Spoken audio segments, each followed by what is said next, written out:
This week on episode 80 of the Odd Dad Out podcast, it's all about the money. As in, really expensive shit. Like noise-canceling forks, diamond-encrusted stilettos, and everything in between. I've even got a guy who thinks the long-dead Sam Walton still owes him money. And just to be forewarned, I'm using a different system today, so I'm trying to drop all of the everything in line, so if I happen to slip around and hit a button that I shouldn't have, my bad. It's a learning experience, guys, so let's see how this goes, and let's get things started. Beginning Odd Dad Out podcast in 5, 4, 3, 2, 1.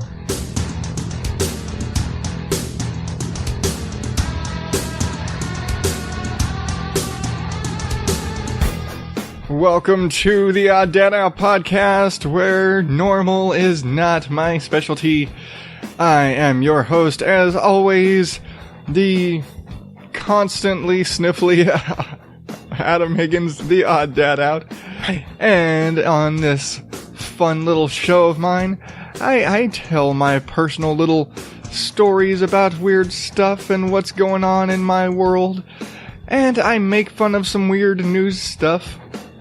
And normally I will feature a different podcast that I think you should be listening to and do a lot of that sort of fun thing. But I'm not gonna lie. This week I don't have a recommended listening feature.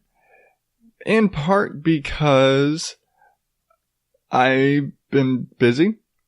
And in part because when it comes to that feature, I do make it a point that I'm subscribed to the show and I thoroughly enjoy the show. And it's something that, again, I don't cheap out on my recommendations. I look at it as, if I'm going to recommend something, I'm going to stand by it. And so to a certain degree, it's a level of integrity for me. I realize that, maybe I don't have the clout to say, oh, my recommendations mean something, but it means something to me. So in that regard, I'm very thin compared to like my subscriptions at this point. And so like what I'm subscribed to and the number of recommendations and things I put out, I'm listening to a lot of new shows, but I'm not going to say, hey, this new show that I just started listening to, you should check it out. With the exception of the restaurant podcast last week, because that was an established host that I've already recommended. It's like, hey, check out his new thing. So I don't have a feature this week. If you, anybody out there, have a show that you think I should listen to, preferably not your own. Let's not be cheap. Let me know. And I will take a look at it, or if you want to record a feature for me, do that. Because that would be really cool to see, hey, somebody else's recommendations, not just my own. And then I'm removed from that whole liability, or not liability, but that it's not my recommendation, it's your recommendation. And that's even better, that it's coming from you, the listener, rather than me, the schmuck at a desk. So, what's been going on this week? A bunch of stuff, and I realize I'm kind of in update mode right now because of that whole bit. And I probably could have saved it to the end, but whatever. So, this week is National Podcast Post Month. This month, November, is National Podcast Post Month. And so, because I got challenged to do this by John from Brand X, which, seriously, it was a case of, I saw him post up his first episode on Twitter, and I was like, man, if I had known about this, I could have taken this challenge. And he basically outright called me a chicken. It's like, hey, I just heard about it, and I did it today. So I was like, I found out about it today. I recorded it. I posted it. It doesn't have to be a big, long thing. So, well, shit, I kind of had that Marty McFly moment where, like, nobody calls me a chicken. So I got on mic and I basically kind of, you could almost call it like just audio blogging. And I basically turn on the music and talk for, it's about 4 minutes that the music runs. And just kind of vamp a bit. I'm like, what am I talking about today? I have not a clue. But it's been a fun thing. And so it's been interesting. And I'm not going to do those little mini things on regular show days. I was like, why? I'm doing a whole show. That kind of covers my bases for those days. But you're going to see the feed get very cluttered for the next month. I'm thinking I may spin that off into another show that because I've always got a million shows, into the Adams Randoms. And it may be just that it's just going to be those little mini rants. Almost like if you're familiar with the Family Guy movie, the Stewie Griffin story bit with Peter's What Grinds My Gears, I think that's going to be it. That's basically what that's going to turn into. It's just going to be a short little segment of me talking and me maybe ranting, and maybe I'll be able to execute that daily. I don't know, but I'll figure that out. But that is that. Speaking of me and new podcasts, because I'm just full of them right now. If you were tuning in on Halloween and you have listened to the Odd Out There episode, that show, literally, we came up with that name after the fact. I've been kind of tossing around for the better part of a year the idea of doing a ghost story, sort of paranormal-ish, weird stuff podcast. And I've pitched it to my sisters, like, hey, you want to host this because I don't have the time? And it turned into, hey, let's do a Halloween special with ghost stories. And in that same vein, because I got my wife involved and it went from, okay, we're going to plan this out, to we didn't have time to get everything planned out and turned into just kind of a ghost story version of Mom and Dad Cuss. But we do want to kind of work on that whole show in that format. But what I want to know is, would you guys like to hear more of that? Would you want something like that? Or do you know somebody who would want more ghost story stuff or something like that? We're going to work on it. We're going to refine it. I want it to be a more structured show than everything else I do. But if you are interested, let us know, because it's going to be a very limited show, probably like a once a month kind of thing. But it's something that we're interested in and we want to kind of look into. But I feel like we're not going to put in all this effort into doing this whole other show if there isn't really an audience for it, or if we're not getting the best feedback, or whatever. So we want to know, or we want your stories, because this is entirely going to be based on user stories. So we want to hear your ghost stories, your creepy stuff, even if it's, hey, I lived in a house and there were all these noises and everybody said this old man died there. Whatever. You got a creepy story about something that freaked you out when you were a kid or whatever? Let me know. Send me an email, record it on your phone and send it to me, whatever. I'd love to hear it. It's just more fun, creepy stuff to share with the world. And I always say, people with creepy stories love an outlet to tell them, because when you've got a creepy story, you just want somebody that will listen and not laugh at you. So that is what we are building. We want to have a place where you can tell your creepy stories, and we're not going to laugh at you. Okay, we might laugh at you, but we might be laughing at the story in general, not at you. We're going to laugh with you. Because we've got tons of creepy stories and we laugh at some, and others we cringe with fear.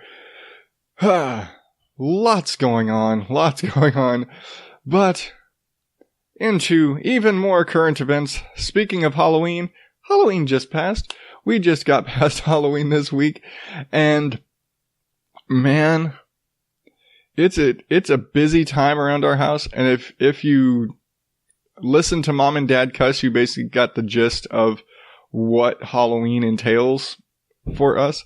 But it's fall cleaning for us. We clean the house top to bottom.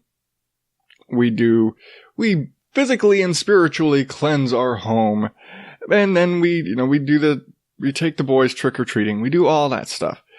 But in that whole, cleaning top to bottom thing, because I'm a dumbass that way, I managed to scorch my sinuses with cleaning fumes, cleaning my bathroom. I actually was scrubbing the bathtub and all this.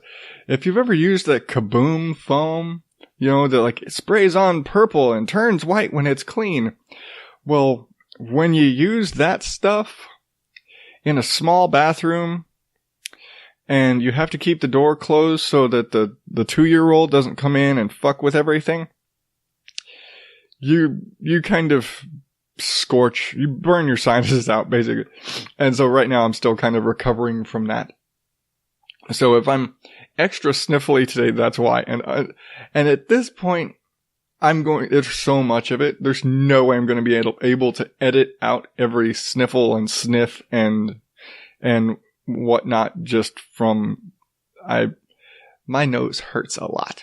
That's it. My nose hurts a lot right now. Cause again, I'm a dumbass, burn out my sinuses, poison myself and my child doing yard work. Standard dumbass behavior for me. Record an entire podcast with the mic muted. Shit like that. Yeah, I did that. Yesterday I did that. But it's just my dumbassery. But back on Halloween and stuff. So this year we decided, we always do, and I think I've talked about it before, we always do kind of a family theme because my wife is cheesy like that. We'll all be vampires, or we'll all be a rock band or something like that. And this year we went with mice. And I don't even remember why we went with mice. We were sitting there spitballing ideas. Hey, what are we going to do? And somewhere, farmers and 3 blind mice and stuff and all these sort of things. It's because we DIY our costumes, we don't go out and buy a bunch of Ninja Turtles or whatever. It's we're all going to be Ninja Turtles and then Mom can be April. It just doesn't. Actually, now that I think about it, that would totally work. It's I've got 4 boys. There's 4 turtles. Could do next year 4 Ninja Turtles. I'm Splinter. Mom is April. I don't think we're going to find a yellow jumpsuit that'll fit somebody who's 4'10" and a half. So that might be a problem. She'd enjoy having red hair though, so maybe. We'll see. Anyway, I could be Casey Jones and walk around with a hockey mask. I don't know. We'll see. But that's next year. But this year, we were basically, all the boys were country mice. And so we went and we got them all plaid shirts and Sam was wearing little corduroy coveralls or overall. It looked adorable. And then we bought them some cheap mouse ears and tails on Amazon. So all in all, I think we did up everybody for $40. So family of 6, all fully costumed for $40. Cannot argue that shit. But this was Sam's first. He's 2 now. Last year he went out with us. It was we all go out trick or treating and everything.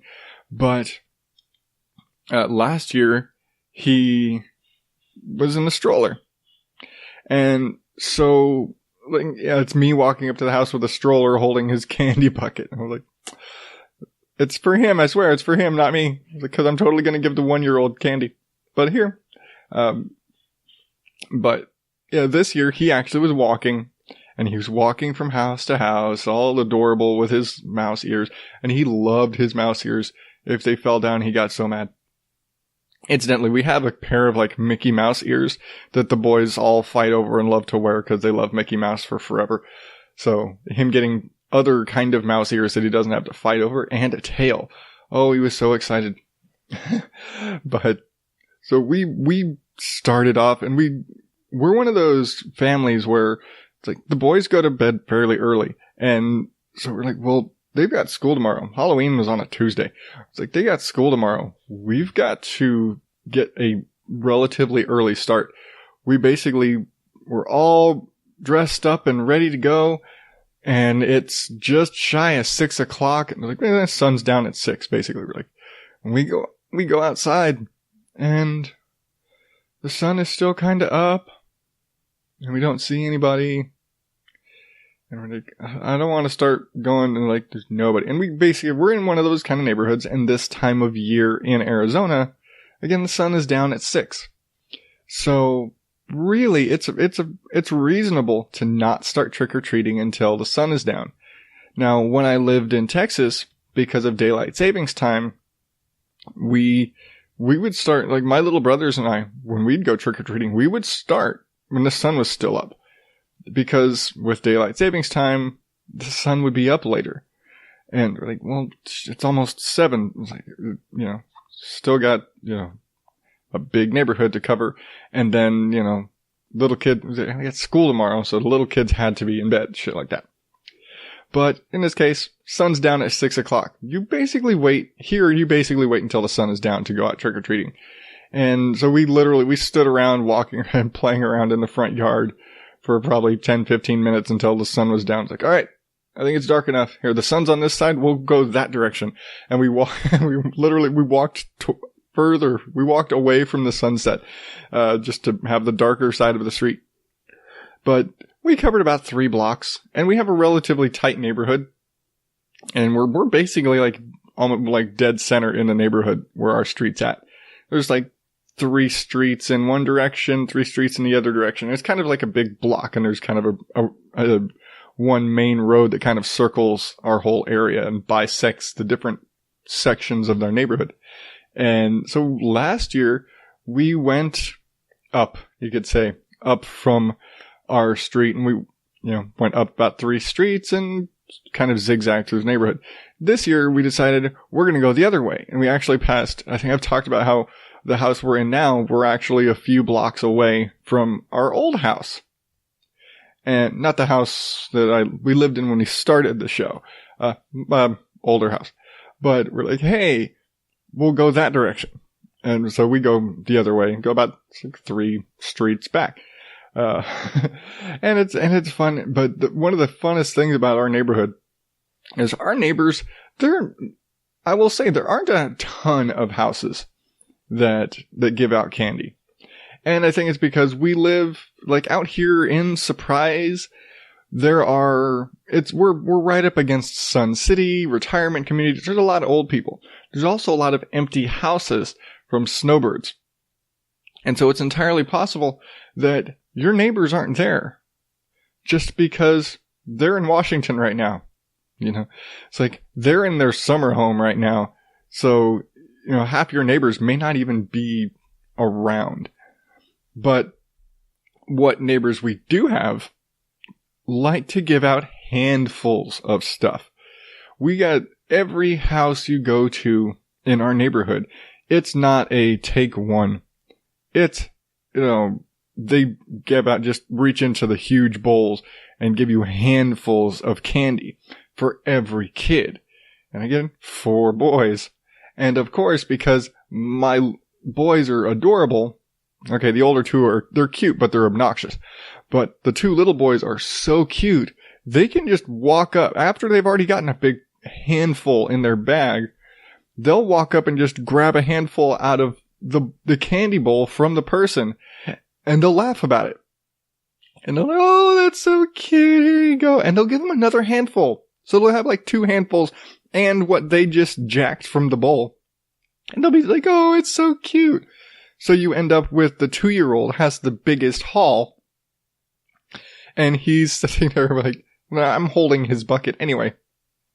But he's just making a killing on the adorable front. And that's one of those unspoken rules of Halloween. Either you've got to be the absolute scariest, or you've got to be the absolute cutest, and I'm sorry, you're not going to beat a 2-year-old in coveralls dressed as a mouse. You're not. Especially my 2-year-old. He's adorable. But it was funny going, because, again, we're going through the neighborhood, and the boys are having a blast. Now, we've realized in all of our travels, I don't know, in our boys' life experiences, that the baby, Sam, can't climb stairs. He can't handle steps well. And, like, you know, just stepping out of the front door, you know, something like that, he has trouble with. Like, and we realized it was because the other boys all grew up in a house with stairs. They all grew up having, like, Bug was born into a house with stairs. He was climbing stairs when he was a year old. He learned to climb stairs about the same rate he was learning to walk. So as soon as he was on 2 legs, he was climbing the stairs on 2 legs. Sam, on the other hand, has never had that experience. He's never had to deal with stairs. And for the most part, a lot of the time when we leave the house, I just pick him up because it's a lot faster than having the 2-year-old walk out to the car when I still have to pick him up and put him in the car seat anyway. But we realized that we don't have, I guess would you say, graded driveways. It's basically a hard curb. And it's like, it's rolled, but it's a hard curb. And so every house, he has to step up on, like, as we've only got sidewalk on one side. So we're going back and forth across the street to different houses. And every time we cross the street or leave a house or whatever, he's got to step up or step down off the curb. And again, he's 2, he's got little legs to begin with, and he's now having to tackle this one step, and it takes him 2 steps to get over the curb, because again, little legs. And it's so adorable. It was like, I felt so bad, because every house we left or got to, it basically meant everything came to a crashing halt while Sam tries to get over the curb at the end of the driveway. So it was cute. It was also annoying. Just because, of course, he's walking with me. And so, yeah, fun. But I love trick-or-treating. I think I've mentioned before. With very few exceptions, I have had very little lapse in time in my life of I'm not trick-or-treating. I still dress up with the boys every year because it's just more fun that way. But, yeah, back to the night. I think we were out for maybe an hour and a half. And again, we only hit like 3 blocks, decent sized street, but we went about, 3 streets back past our old house and all that stuff. But we get back to the last street, and of course, that last street is just dead. There's like maybe 3 houses on the entire street that were handing out candy. And we went from when we first turned the corner onto that street, and we look, and it's just dark. We're like, oh, shit, all right. And my wife was pushing a stroller. We're like, let's bring the stroller just in case one of the little boys gets tired, we can stick them in there. And for the most part, it had gotten to, again, this is the last street. Their bags are pretty heavy at this point. So the little boys, their bags were sitting in the stroller. And we're like, we've got a long way to go before we even get to another house. I pick up the 2 little boys and just carrying them. And by this point, Bug is sitting, he's like, Dad, my legs are breaking. I'm like, aw, buddy. All right, this is going to be the last street. And it basically turned into, walk, get them all down to those last couple of houses on the street. And then we turn the corner and go straight back home. And just kind of hit whatever last couple of houses we didn't hit on the other side of our street. But I basically carried them from house to house for the last 4 houses. And I'm not a weak person, but my kids are heavy as shit. They're solid little dudes. So between them, I think I was carrying about 80 pounds of kid and having to walk 3 blocks with them. Which wouldn't be a problem if, I didn't have big, heavy kids. I do. I know it. And so, yeah, fun. But I did it, and we had fun, and it was a good time, and the boys all enjoyed themselves, and they had costumes that didn't require a crap load of breakdown. It was clothes, it was jeans and country looking shirts. They were wearing normal human people wear these clothes. I was like, okay, we get home. So like ears and tails on the table, go get pajamas on. And then taking a baby wipe, and my wife had drawn their little mouse noses and whiskers on their faces. And you take a baby wipe. I was like, all right, I'm going to come erase your face. Ears and tails on the table, go get pajamas. And then we start breaking down the candy. And I start realizing as we've got all of these bags, I put everything together and go check the bathroom scale. And normally I wouldn't do that because I'm like, I don't care. But I'm like, this shit's fucking heavy. 11 pounds of candy in about an hour. Damn. I don't think I ever hauled that much. No, I will say, for adorable kids, especially in this neighborhood, lot of candy, a lot of handfuls. And again, cute kids, they're just able to get extra. But it's so funny.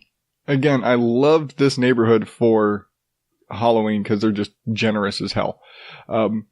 Like 60 to 70% of that 11 pounds, so probably 6 to 7 pounds of that was chocolate. No bullshit. They just made a killing on chocolate as we're sitting there, as parents do, sorting out. It's like, okay, get the chocolate separated from all the rest of the stuff. And I remember when I was a kid, like, our parents basically left us we have to sort our candy. And it was like, yeah, it was always, you separate your chocolate, your gum, and your everything else. Not one piece of gum. The closest thing we got are these, like Jolly Rancher Hard and Chew. I think that's what they're called. Where it's like the hard Jolly Rancher outside and like the chewy, I think it's like a gum center. That's the closest thing we got to gum. I'm used to every kid, and again, I've got 6 brothers and sisters, and I'm used to every one of us having probably a good handful of Double Bubble. And everybody knows those little fucking pink, your standard bubblegum. And having like a handful of those for every kid. You probably, with 6 kids, you probably have an entire like industrial sized bag of Double Bubble by the end of the night. Not one piece, but a metric fuck ton of chocolate. And with us, okay, here's a vote. Just sidebar for sorting candy. Do you put Milk Duds and Whoppers with your chocolate? If you're sorting your chocolate for Halloween candy, do you classify Milk Duds and Whoppers with chocolate? Or are because they're weird. And I stuck the Whoppers with the chocolate, but I felt like Milk Duds, because it's like a caramel and there's very little chocolate around it for the most part, it really doesn't matter as much if your Milk Duds melt, because then it's just soft caramel. But I put the Milk Duds with the other candy, and Whoppers with the chocolate. And then ultimately I ended up mixing them back in because they looked all lonely and sick and discriminated against over there with like Twizzlers and Nerds and stuff. But I felt bad for the Milk Duds. I'm sorry. But yeah, so we ended up breaking it apart. I get all the chocolate, and pretty much chocolate is chocolate. Huge bag of fucking chocolate. And then we got all of everything else. We're like, we got to break this down more. It's like, okay, get all the lollipops out. It's only a handful of lollipops. And again, another anomaly. Not one dum-dum. None. And almost every year before, you get like a hand, because that's a great cheap candy. You could buy a bag of dum-dums for $2 and it's like 5,000 dum-dums. And you could just fucking chuck handfuls of dum-dums at kids all night for $10. And it's an easy, cheap, not one. The one that we had my son got from school. And that's it. We didn't have we did not acquire a single dum-dum trick-or-treating. Like, what the hell? Like Twilight Zone ass trick-or-treating are we getting? It's all chocolate and no filler. Now my wife will argue that Tootsie Rolls and Twizzlers are filler. And I think she's crazy. Tootsie Rolls and Twizzlers are amazing. But, yeah. She actually put all the Tootsie Rolls in one bag and was like, okay, now we can just go throw that away. Like, no. There's nothing wrong with Tootsie Rolls. Tootsie Rolls are delicious. And then Twizzlers, and I love Twizzlers. I'm like, here, you can just have all these. Like, no, we're just going to incorporate them. The boys eat them too. But we like broke apart. We're like, okay, well, here's chewy fruity candy. Here's hard fruity candy. Here's lollipops here. And I forget what the other fucking bag is. Like, but we ended up with 4 separate categorized candy things. And it was just funny. It was like, as we broke it out further and further, and I think, we got one bag that's, it's like all chewy toffee kind of stuff. So we got like the Tootsie Rolls and Starburst and Laffy Taffy. Somebody was actually giving out handfuls of saltwater taffy. Yeah. So we've got a crap load of saltwater taffy. But yeah, all those sort of chewy things. And then, yeah, it's weird. And then we got like your Nerds and your bottle caps and your Skittles and all those.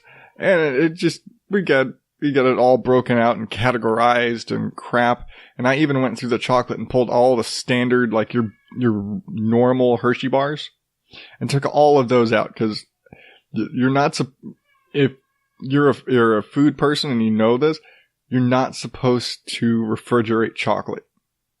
It's actually bad for chocolate to be refrigerated. It's bad for the flavor. But it's easier to store that way. And for cooking purposes and recipes, it's good to have frozen chocolate, especially if you want to shave it. And so I took all the little Hershey bars, the regular, normal, like the original plain, that's the word I'm working with, plain Hershey bars, and stuck all those in a bag in the freezer. But other than that, we got like probably a good third of our chocolate is still Reese's. No bullshit. Except we got a lot of those fucking white chocolate ghosts. I don't know what the hell Reese's was thinking. It seemed like there was a shortage of peanut butter pumpkins this year, but nobody has fucking peanut butter pumpkins, and we got a shit ton of those white chocolate ghosts. I don't like white chocolate. So now I'm a little ticked. I'm gonna have to give most of the Reese's to the boys because I don't like white chocolate. Anyway. But yeah, we made a killing on everything this year, and it was amazing. I can't believe that we did so much. It was so funny. But it was fun, and we love Halloween, and we had a good time, and we wore ourselves the hell out. And the boys, we got back, and they when I grew up, we always had a rule: you get one piece of candy before bed. And so the boys all got to pick out one piece of candy. And of course, while we're sitting there getting, everybody situated, apparently Bug was the first one in the door. He immediately reached into his bag, grabbed a Tootsie Pop, and gnawed his way through his Tootsie Pop in the time it took everybody else to get changed out of their costumes and into their pajamas. And I just remember my wife being like, yeah, I think Bug took a Tootsie Pop. We got to figure out what happened. It was like, oh, he finished it. What? I was like, yeah, he finished it. It's like, I'm in there changing Sam, and he's sitting there with a, completely empty Tootsie Pop stick. He finished it.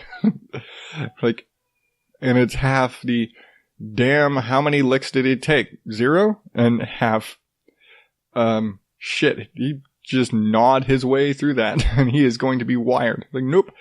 Everyone fucking crashed hard.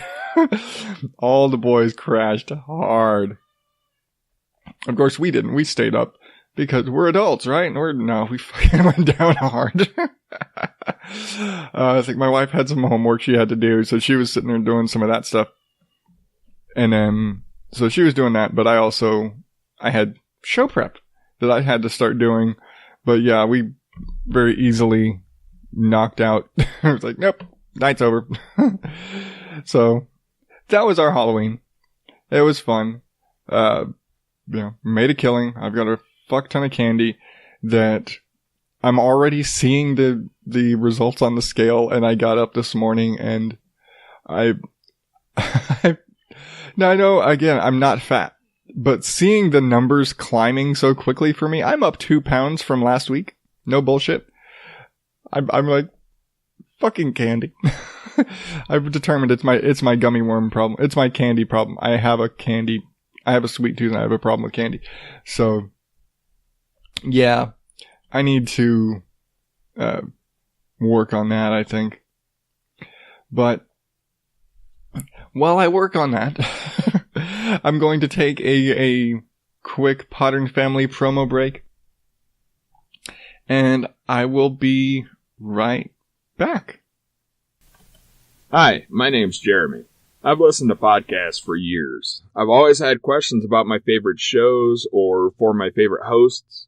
I started a Facebook group called Podcasts We Listen To. It's a place where listeners can talk about their favorite shows and find new favorites. It's a place where podcasters can get tips on improving their shows, share their shows, and find new audiences. It's a place for all things and all genres of podcasts. That group has taught me that we all have questions about our favorite hosts. And now that group has become a show called Podcasts We Listen To. You can join me every Wednesday as I sit down with your favorite podcast hosts. You can get in questions for hosts by emailing them to podswelisten2@gmail.com, or you can tweet me at podcastswlt. And of course, you can join the Facebook group as well. I'd love for you to subscribe on iTunes, Stitcher, or wherever you get your favorite shows. See you next Wednesday. Mysteries, conspiracies, weird history, and the unexplained. A new topic each week, so join me, Chris the Mole Man, as we crack open a beer and maybe have a few laughs as we explore the weird and the strange of the Couch Potato Files. Check out a new episode every Friday at thecouchpotatofiles.com.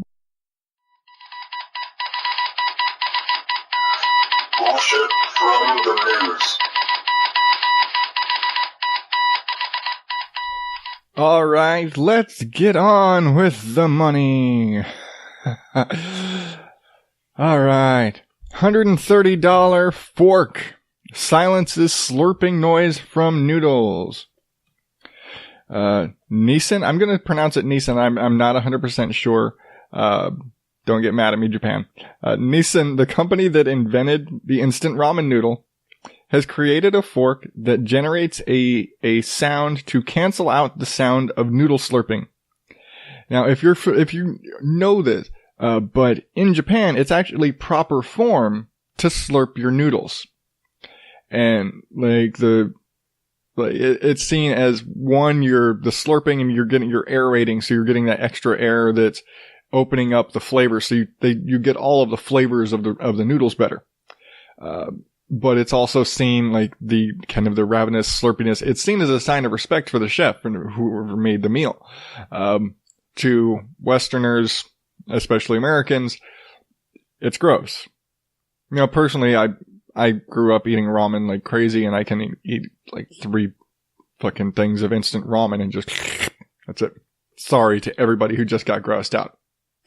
But no, not sorry. You're supposed to slurp your noodles. Anyway, but, but Westerners, and especially because Western tourism to Japan is getting so huge because people have unhealthy obsessions with anime, that they complain a lot. I think they call it like noodle shaming or noodle bullying or something like, I forget what it said. But he created this fork that they use the same technology they use in the noise canceling toilets that, how do they put it, covers the sound of unpleasant digestive noises with calming counter noise. And you basically have the same technology in a fork, so you can't hear somebody slurping. Don't go to a noodle shop in Japan, you wussy.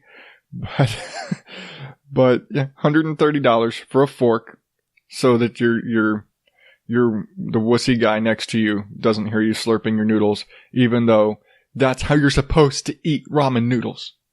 I have this argument with my wife all the time. I just don't eat ramen around her. Moving on up, staying in food world, $214 grilled cheese sandwich made with edible gold. So at Serenity 3 in New York City, which already sounds like a fucking schmancy ass, everything's gonna cost an arm and a leg restaurant, they make a grilled cheese sandwich. And let's just run through this shit.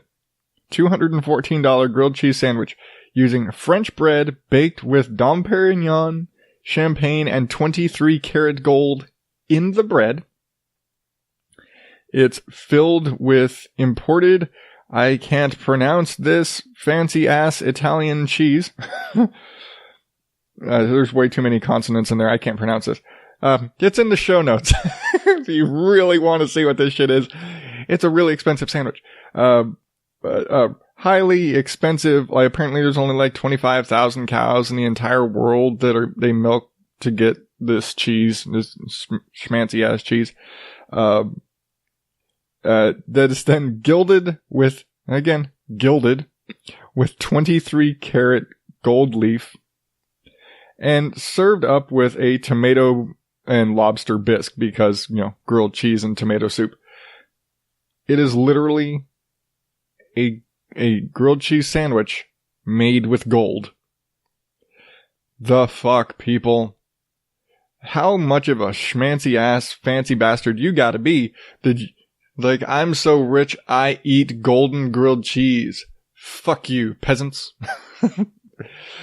And that's totally what they sound. They don't sound like this. Like they're talking down to you. No. They're gonna be all smarmy and shit. They're gonna be like, fuck you, peasant. Just like that. I don't know why. They're gonna talk down to you all street because it's 2017, damn it. And it's New York City. And I'm not gonna do a New York City accent because I'm pretty sure that all of New York will kill me. I don't have listeners in New York yet. Probably won't after this one. Anyway, I just don't get that.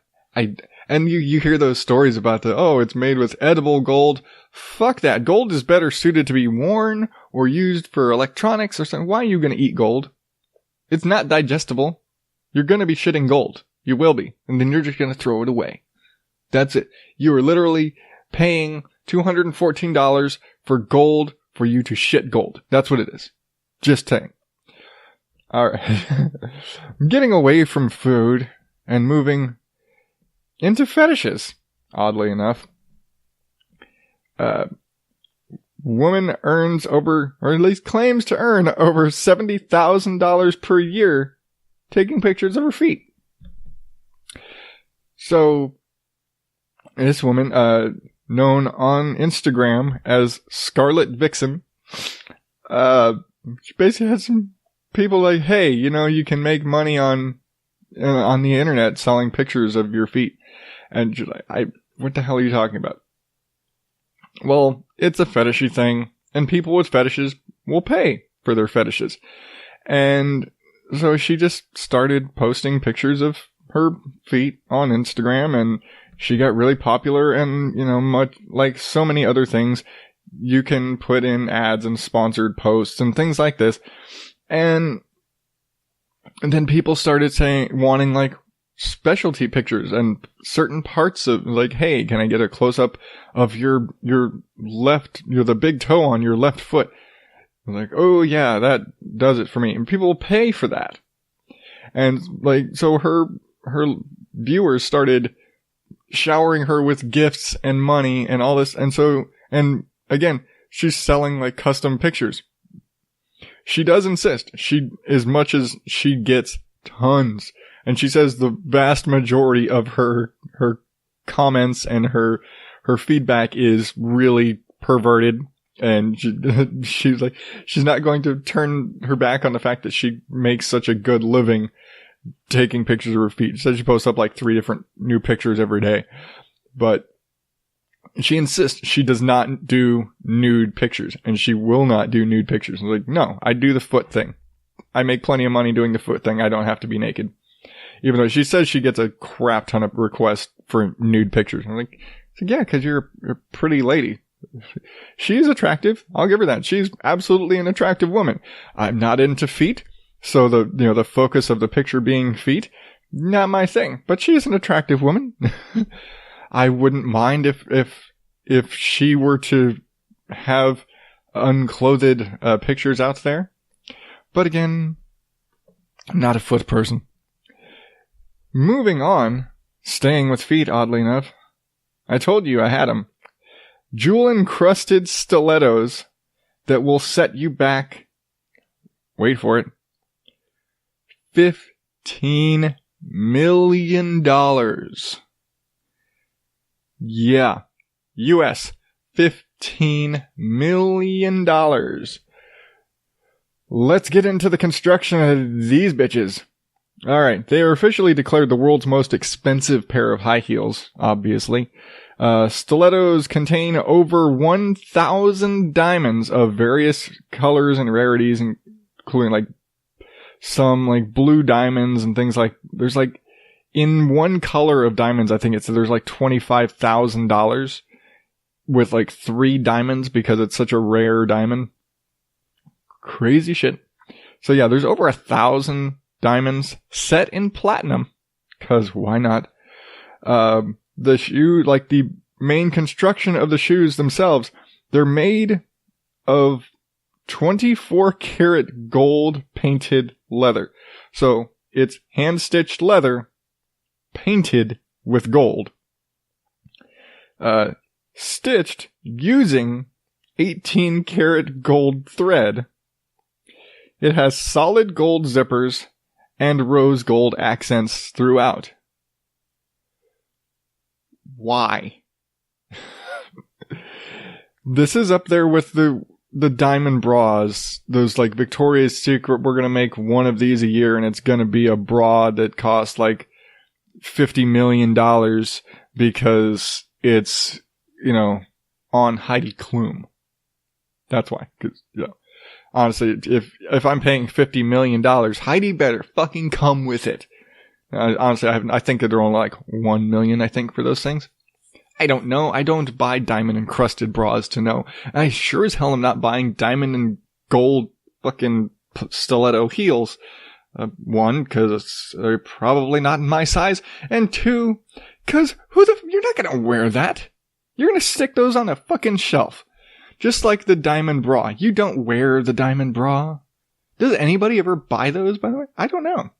I feel like every year they just keep, they add enough or take away enough so it fits the model that's wearing it, who's probably got like a shock collar or something on her somewhere so that if she tries to run, they can just zap her. Because if you're wearing that many diamonds, I don't care who you are, you're gonna think about running. But yeah, it's right up there. Those like multi-million-dollar, let's put as many diamonds as we fucking can on this thing. No, it's dumb. It's a bad idea. Shoes are meant to be worn. Now, you can have pretty shoes. That's fine. You can have some pretty shoes. That's great. There's no reason to have shoes essentially made of gold and diamonds. It's too hazardous. It's too much of a risk. How do you know you're not going to lose 1 diamond and suddenly you just dropped like $5,000 on the ground because a rock came loose from your shoe? A loose thread on your shoe is going to cost you $5,000. No. You're going to buy these shoes if whoever the fuck ever crazy enough to spend $15 million on a pair of shoes. You're going to buy these shoes, you're going to put them in a glass box with another layer of bulletproof glass around them and a fucking thumbprint scanner and a retinal scan and a 24-hour-a-day HD security camera projecting out to your living room on your 64-inch ultra high-def 4K TV so that you know that nothing is going to fuck with your shoes because you just spent $15 million on fucking shoes. you can probably afford the security system you're going to need for $15 million shoes, but it's still fucking dumb to have them. Really, whoever buys those shoes deserves this spot. But I've got to give it to this old guy. It's time for the Jackass of the Week. A man eats his way through a Walmart claiming Sam Walton owes him, wait for it, $50. That's right, we went from $15 million to $50. A Pennsylvania man was arrested for misconduct and theft after walking through a Walmart, eating donuts and drinking apple cider, claiming that Sam Walton, who's been dead for quite a long time, still owes him $50. Yeah. I don't understand. Short of this guy just being a homeless person with dementia, or just a homeless person who figured, fuck it, what are they going to do to me? What? You're going to walk around Walmart claiming that you can just take whatever the fuck you want because Sam Walton owes you $50. Now, did he, and it's apple, they said it was like apple cider and donuts and Ritz crackers, and it's gonna take a bit to get up to $50. You might want to start grabbing some more expensive food if that's how you're going to recoup the money that Sam apparently owes you.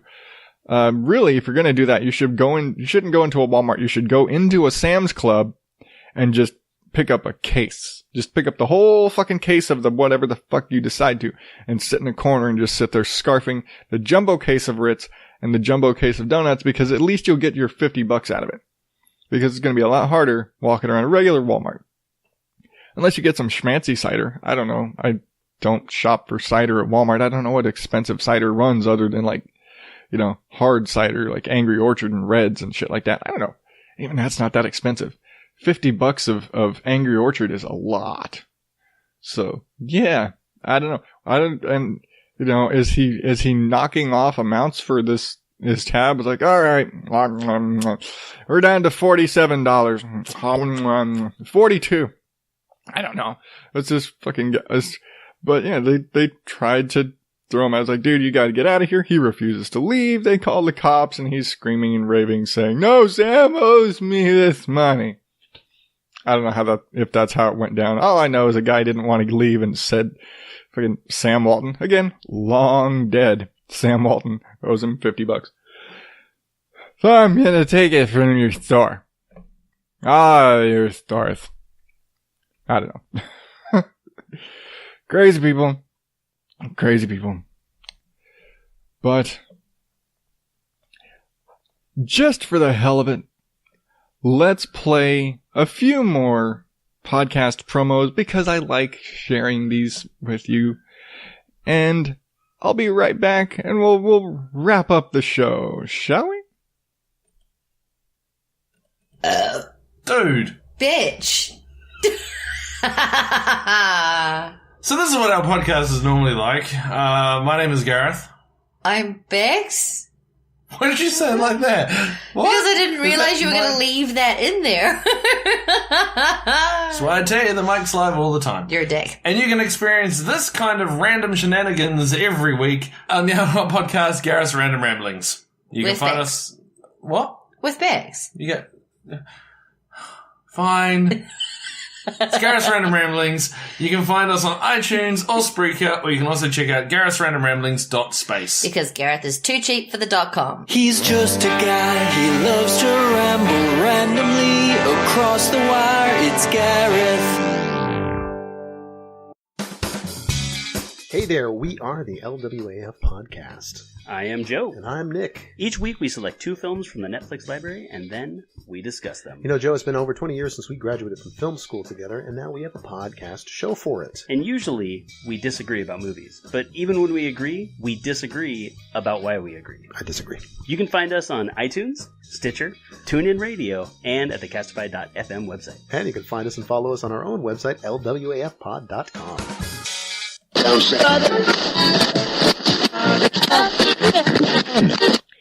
So, since I don't have a recommended listening feature for this week, I do want to tell you about something new that's come up. I am now part of the Surprise Motherfuckers Network. Yeah. It's just too good of a joke. Made up of myself, Chris the Mole Man from the Couch Potato Files, and Mike Jolitz from the Mike Jolitz Show and the Big Show with Mike Jolitz, because he's just got a name that you can stick in shit. But yeah, the three of us all living in Surprise, Arizona, it just makes for a great pun. Really, that's where the name came from. But they're just really cool guys. I've really enjoyed their friendship, and it's one of those, we've been trying to put together a show together, and it's to where all three of us actually get together and do a show together. It's tricky because, especially because I work nights, and I think Mike's actually working nights now. And it does, scheduling of three people does get tricky. And, we don't live that far apart, really. We're probably within 5 minutes of each other, but it is a little bit tricky trying to orchestrate the whole thing. So, but I definitely want to put something together, and we're trying. It's just, again, logistics. But you can get all of our stuff from all three of us at surprisemeffers.com, because they don't like when you put profanity in the name. But yeah, you'd find us all there. And yeah, check it all out. If you aren't already listening to the Couch Potato Files and the Mike Jolitz Show, something's wrong with you. If you listen to me at all, and you've made it this far into the show, you're gonna enjoy those guys. They're funny as hell. and Couch Potato Files has really turned into a snarky conspiracy theory sort of stuff. And he's been doing again, I've talked about it before, but for all of October, he's been doing this kind of horror serial killers series. And man, this shit is fucked up. But yeah, check it out. surprisemeffers.com. But let's cue the music, because I have to cue the music and turn it up. But I think that's going to do it for me this week. Thank you so much for listening, and you can get the links to all of these stories I've covered and the video of the noise canceling fork in action, and some shots of this golden grilled cheese, and Miss Scarlet Vixen herself and her, $70,000 feet at odddadout.blogspot.com. You click one of the links at the top to subscribe, whether you're using Apple Podcasts, Google Play, Spreaker, Stitcher, or whatever. And check me out on Facebook and Twitter at odddadout, or odddadout@gmail.com. So much to cram into a minute, I know. But until next week, I'm Adam Higgins. Thank you, and good night.